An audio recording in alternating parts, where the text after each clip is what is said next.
Okay, hey, this is the LG Optimus T by T-Mobile and LG. It's an Android phone, and I think it's the newest one out right now. I have the burgundy model. Here's the camera on the back. Lock your phone, you just swipe. I'm sure all Android phones are like that right now. On my home screen, I have my 4 chosen buttons that I added from the phone's menu. Your home screen, you have, I think, 4 or 5. You can swipe this way for a weather widget, and then I think this one's barren, but you can add things to any slide. And then this way you have the Facebook status widget, which I love. You can just go through people's statuses by arrow, and these are all the newest statuses in the past 2 hours. You have your calendar, and then that's the last screen in home screens. You can add your own custom buttons to your home page just by going to the menu and holding down on one of the icons or apps so you can have it more easily accessible to yourself. Some of the features that I use the most on here are Gmail. I use that quite a bit. I love getting the instant updates for Facebook and whatever else I might have. It helps a lot to just clean out my inbox. So I use the camera a lot. The camera's really nice. I'm not sure how many megapixels it is. Oh, here it goes. 3.2 megapixels. It really does the job, actually. It's also, you can just swipe to go to camcorder mode. And I really like the picture display in the gallery. This is like one picture, but I like how it is when you have to swipe through your whole album. And it's also interactive, so it'll tilt when you touch it. Or you can also scroll through it by arrow if you'd rather do it that way. You can also check your downloads from the same place. And it's whatever you have saved from the internet. So it'll show your pictures in high resolution after a couple of seconds and all that good stuff. And you can do grid view, or you can do like scrapbook view, which really isn't as organized, but it's for whatever you need. I also use the browser a lot, which is also on my home page, actually, right in the corner. This is like the main menu for the browser. These are like the apps and shortcuts that they offer you, but normally what will happen is, say I'm performing a search, I'll probably just use my Google search bar that I have on the home page. And it'll show like my last histories and all that.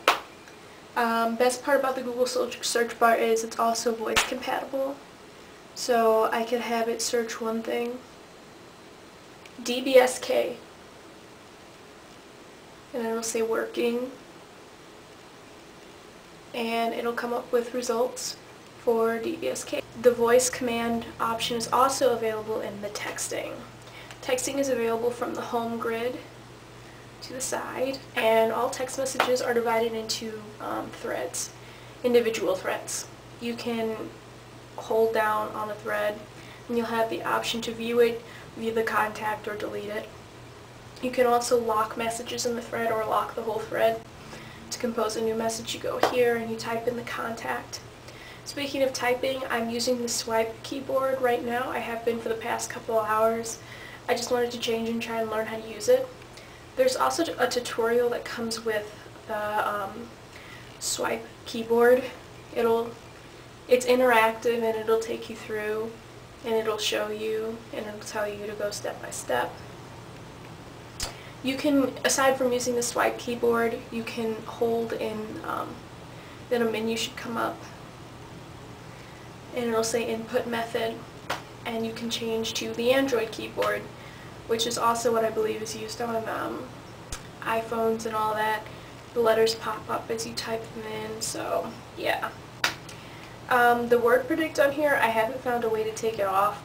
Sometimes it's a hindrance, sometimes it's a help, so I'm really not used to texting with touchscreen phones. This is my first touchscreen device. Okay, so as I was saying, the best thing about the dial pad is that you've got the tabs of call log, contacts, and favorites. And in your contacts, everybody's picture next to their number is imported from their Facebook profile photos. So I thought that was really cool as a person who's not familiar with Android phones. I guess I'm going by my homepage button. I like the way the music is set up. It's really nice. The sound quality is great. Came with really nice headphones. And yeah. My last button that I chose to add, I mean, you can have as many buttons as you like on your home screen, but I only chose to add 4 because I figured if I needed more, I'd just go to the menu. But my last button is Twitter. Now I can use it when I'm out, so what it'll do is you've got your Twitter homepage, it's got all the trending tweets at the bottom, and then you've got the options of your tweets, lists, mentions, retweets, direct messages, and your profile. In parentheses it'll tell you how many tweets you've missed, and then you just go and check them out, and then you have them in a nice organized listing here, and it's just so much more convenient, and I understand how to use it more actually on a phone, and I feel it's a much more satisfactory experience. Aside from that, there are apps for this phone, things that you can download in the Android market. Downloads I have are MSN, the Bible, and Everyday Chinese. MSN on here works pretty well. It looks like this. Just blocking my email address.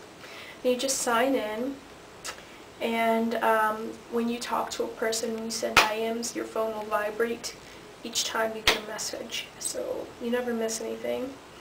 Other options on here are plenty of navigational apps like forms of GPS and more voice search, voice dialer, voice recorder, Wi-Fi calling. And there's a YouTube button, which I surprisingly don't use that often, which is why I didn't add it to my home screen. But it'll take you directly to YouTube, and you can search videos and check out featured videos right there as if you're on the website. Comes in handy. And there's plenty of ways to get to Google search. The alarm clock on here is really, really loud.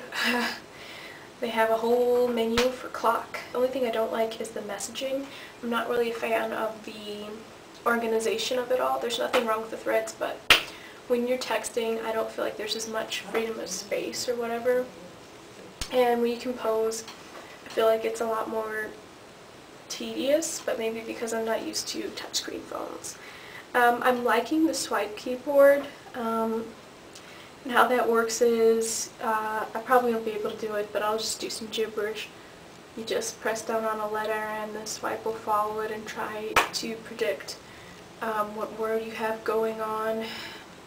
And then you can just if it didn't read it correctly, it'll give you a menu of what it predicted it to be, and you can just choose. So that's my phone. This is the LG Optimus T by LG and for T-Mobile. Thanks for watching. Bye.